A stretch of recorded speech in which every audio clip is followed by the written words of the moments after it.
everyone. So we are discussing previous year questions of the chapter Principles of Inheritance and Variation and the topic Inheritance of one gene. In today's session, we are going to discuss a long answer type question of 5 marks which was asked in the CBSE board for an examination 2015 and is also a NCERT question. So the question is, A part, state and explain the law of dominance as proposed by Mendel, and B part, how would phenotypes of monohybrid F1 and F2 progeny showing incomplete dominance in snapdragon and codominance in human blood group be different from Mendelian monohybrid F1 and F2 progeny explain. तो बेटा इस question के ए part में हमसे पूछ रहा है हमें मेंडल का लॉ ऑफ डोमिनेंस एक्सप्लेन करना है और बी पार्ट में हमें बताना है कि इनकम्प्लीट डोमिनेंस, कोडोमिनेंस और मेंडेलियन मोनोहाइब्रिड क्रॉस के F1 और F2 प्रोजेनीज डिफरेंट कैसे होते हैं. So let's check the answer.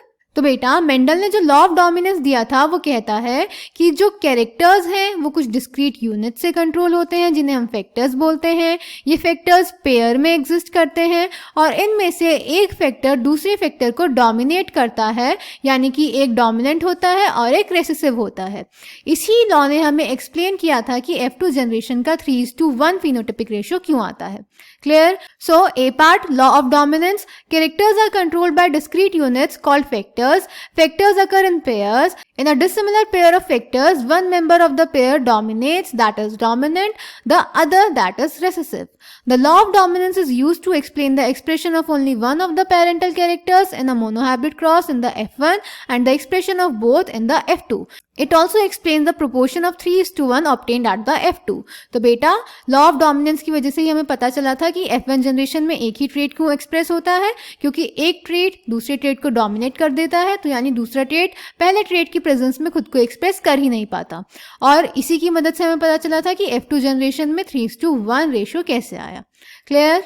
तो इसको क्रॉस की हेल्प से देख लेते हैं. एग्जाम्पल के लिए हमने पी प्लांट की हाइट को ले लिया, तो जब हम टॉल प्लांट को ड्वार्फ प्लांट से क्रॉस करवाएंगे तो गैमीट्स आ जाएंगे capital T and small T और F1 जनरेशन आ जाएगा कैपिटल टी स्मॉल टी, यानी ऑल टॉल प्लांट्स. जब हम F1 जनरेशन की सेल्फिंग करा देंगे तो गैमीट्स हो जाएंगे capital T small T, capital T small T. तो जब कैपिटल टी फ्यूज करेंगे तो बन जाएगा कैपिटल टी टॉल प्लांट. जब capital T small T fuse करेंगे तो बन जाएगा capital T small T with tall plants. और जब स्मॉल टी फ्यूज करेंगे तो बन जाएगा small T with dwarf plants. तो इसका फिनोटिपिक रेशियो आ जाएगा. दो टाइप के फिनोटाइप्स आ रहे हैं, tall and dwarf, in the ratio of 3:1. और जीनोटिपिक रेशियो, तीन टाइप के जीनोटाइप आए, capital T small T and small T in the ratio of 1:2:1. Clear? तो ये था law of dominance on the basis of monohybrid cross. Then बेटा B part में हमसे इनकम्प्लीट डोमिनेंस, कोडोमिनेंस और मेंडेलियन मोनोहाइब्रिड क्रॉस की F1 और F2 progeny में डिफरेंस पूछा था. तो बेटा जब स्नैपड्रैगन में इनकम्प्लीट डोमिनेंस शो होता है तो जो F1 प्रोजेनी होती है वो दोनों ही पेरेंट्स को रिजेंबल नहीं करती और कुछ इंटरमीडिएट ट्रेट शो करती है, तो शोज इंटरमीडिएट ट्रेट. पर कोडोमिनेंस में दोनों ही ट्रेट यानी दोनों ही पेरेंट्स के ट्रेट एक्सप्रेस होते हैं, शोज बोथ द ट्रेट्स. और मेंडेलियन क्रॉस में F1 प्रोजेनी एक ही पेरेंट को रिजेंबल करती है यानी डोमिनेंट ट्रेट वाले को, shows dominant trait. Clear?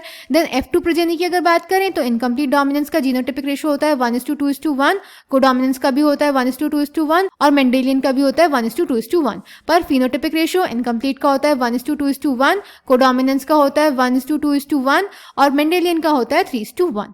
Clear? अब इनको क्रॉस की हेल्प से चेक कर लेते हैं. तो incomplete dominance in flower colour of Snapdragon, तो हमने रेड वाले का क्रॉस करवाया व्हाइट फ्लावर के साथ, तो F1 प्रोजेनी आ जाएगी capital R small r with all pink flowers. जब F1 प्रोजेनी की सेल्फिंग करवाएंगे तो हमारे पास तीन टाइप के फिनोटाइप आ जाएंगे, रेड, पिंक एंड व्हाइट. और तीन टाइप के जीनोटाइप आ जाएंगे capital R small r and small r.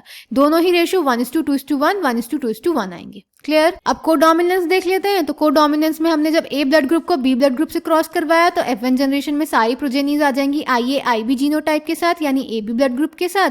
जब इसकी सेल्फिंग कराई तो F2 जनरेशन में बेटा हमारे पास तीन टाइप के फिनोटाइप आएंगे, A blood group, AB blood group and B blood group. और तीन टाइप के ही जीनोटाइप आएंगे, IA IB और IB. और इन दोनों का ही रेशियो होगा 1:2:1. क्लियर?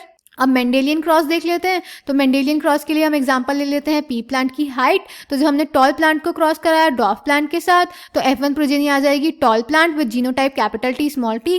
जब इसकी सेल्फिंग कराएंगे तो हमारे पास दो टाइप की फिनोटाइप आएंगे, toll and dwarf in the ratio of 3:1। पर जीनोटाइप 3 टाइप के आएंगे, capital T capital T, capital T small t, capital T small t and small t in the ratio of 1:2:1। So I hope this question is clear to you.